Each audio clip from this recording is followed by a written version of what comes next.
Hello friend, जय श्री कृष्णा, राधे राधे। आप सभी को नवरात्रि की बहुत सारी शुभकामनाएं। जैसा कि आप सभी को पता है कि शारदीय नवरात्रि आरंभ हो रही है, जो कि है 3 अक्टूबर 2024 से।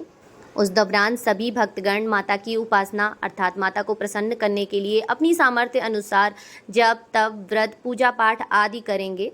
वैसे तो माँ दुर्गा की पूजा हमेशा ही लाभदायक होती है, अर्थात माता हमेशा ही प्रसन्न रहती हैं। लेकिन नवरात्रि के दौरान जो ग्रहों के संयोग होते हैं, अर्थात जो ग्रहों के आपस के मेल होते हैं, संयोग होते हैं, वो माता की पूजा के लिए बहुत ही अधिक फलदायी होते हैं। क्योंकि नवरात्रि में 9 दिनों में माँ के 9 स्वरूपों की आराधना की जाती है।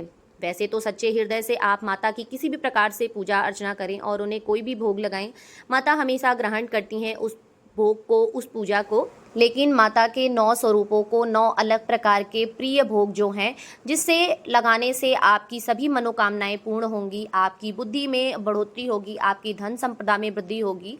तो चलिए जानते हैं कि 9 दिनों में हमें कौन कौन से भोग लगाने हैं। माता का पहला स्वरूप अर्थात माता का पहला दिन रहेगा शैलपुत्री। पहले दिन माता शैलपुत्री की पूजा अर्चना की जाती है। इस दिन माँ शैलपुत्री को गाय के घी से बने हुए किसी भी प्रकार के भोग आप लगा सकते हैं, या फिर आप सिर्फ और सिर्फ गाय का घी भी लगा सकते हैं, या आप पंचामृत लगा सकते हैं। गाय से के घी से बने हुए कोई भी व्यंजन आप लगा सकते हैं। ऐसा करने से रोगों से मुक्ति प्राप्त होती है, अर्थात आप और आपका पूरा परिवार रोगों से मुक्त रहेगा। नवरात्रि के दूसरे दिन माँ दुर्गा की द्वितीय स्वरूप देवी ब्रह्मचारिणी की पूजा की जाती है। इस दिन देवी ब्रह्मचारिणी को शक्कर का भोग लगाया जाता है, अर्थात शक्कर के को किसी भी प्रकार से आप माता को भोग लगा सकते हैं, किसी भी व्यंजन में डालकर या किसी भी व्यंजन में मिक्स करके, या सिर्फ और सिर्फ शक्कर का भी भोग लगा सकते हैं। ऐसा करने से चिरायु का वरदान प्राप्त होता है, अर्थात आपको लंबी उम्र का वरदान प्राप्त होता है। नवरात्रि के तीसरे दिन माँ दुर्गा के तीसरे स्वरूप माँ चंद्रघंटा की पूजा आराधना की जाती है। इस दिन माँ चंद्रघंटा को दूध से बने हुए वस्तुओं का भोग लगाया जाता है, या फिर दूध का भी भोग लगाया जाता है, और हो सके तो उसे जरूरतमंद में आप दान भी करें। बहुत ही पुण्य फलदायी होता है। ऐसा करने से धन वैभव और ऐश्वर्य की प्राप्ति होती है। आपको बहुत सारा धन प्राप्त होता है, आपको ऐश्वर्य प्राप्त होता है, आपका नाम बहुत ही ऊंचा जाता है। नवरात्रि के चौथे दिन माँ दुर्गा के चतुर्थ स्वरूप कूष्मांडा जी की पूजा की जाती है। माता कूष्मांडा की पूजा चौथे दिन की जाती है। इस दिन माता को मालपुए का भोग लगाया जाता है, अर्थात आप मालपुए का भोग लगाएं और बच्चों में वितरित करें। अपने घर के जो भी बच्चे हैं आप उन्हें वितरित करें, आस पड़ोस में दें। ऐसा करने से आपका मनोबल बढ़ता है और माता का आशीर्वाद प्राप्त होता है। नवरात्रि के 5वें दिन माँ दुर्गा के पंचम स्वरूप माँ स्कंद माता की पूजा आराधना की जाती है।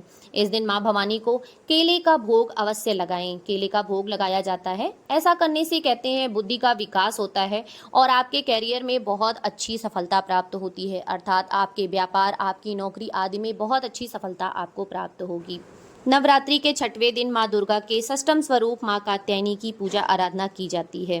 इस दिन माँ कात्यायनी को शहद का भोग लगाया जाता है। आप शहद से बनी हुई किसी भी वस्तु का भोग लगा सकते हैं, अर्थात आप शहद से बनी हुई किसी भी चीज का भोग माता को लगा सकते हैं। ऐसा करने से सौंदर्य की प्राप्ति होती है और घर से नकारात्मक ऊर्जा दूर होती है, अर्थात आपको सौंदर्य की प्राप्ति होती है और आपके घर में जितनी भी नकारात्मक ऊर्जा होंगी वो आप घर से बाहर चली जाएंगी।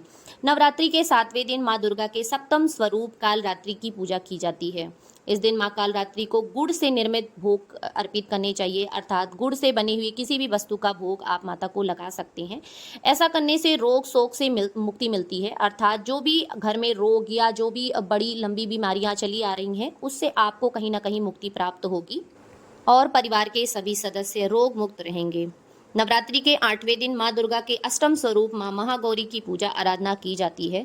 इस दिन देवी महागौरी को नारियल का प्रसाद चढ़ाया जाता है। ऐसा करने से मनुष्य की सभी इच्छाएं पूर्ण होती हैं और माता का आशीर्वाद भी प्राप्त होता है, अर्थात इस दिन नारियल से बनी हुई किसी भी वस्तु का भोग आप माता को लगा सकते हैं, या फिर आप संपूर्ण नारियल भी माता को भेंट कर सकते हैं। ऐसा करने से माता आपकी संपूर्ण इच्छा पूरी करेंगी और उनका आशीर्वाद आप पर बना रहेगा।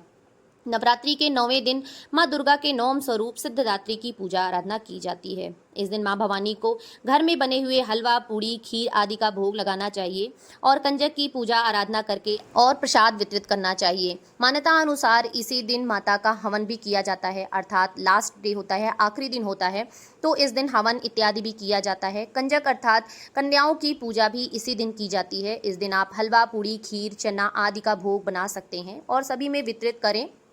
ऐसा करने से मनुष्य के जीवन में सुख शांति बनी रहती है और माता का संपूर्ण आशीर्वाद आपको प्राप्त होता है। तो आशा करती हूँ आपको ये जानकारी अच्छी लगी होगी। वीडियो अच्छा लगा हो तो लाइक, कमेंट, शेयर करना बिल्कुल ना भूलें और अगर आप हमारे चैनल पर नए हैं तो चैनल को सब्सक्राइब कर लें, बेल आइकन भी दबा दें ताकि वीडियोस की नोटिफिकेशन आप सभी को मिलती रहे। आप सभी को नवरात्रि की बहुत सारी शुभकामनाएं। जय माता दी, जय श्री कृष्णा, राधे राधे।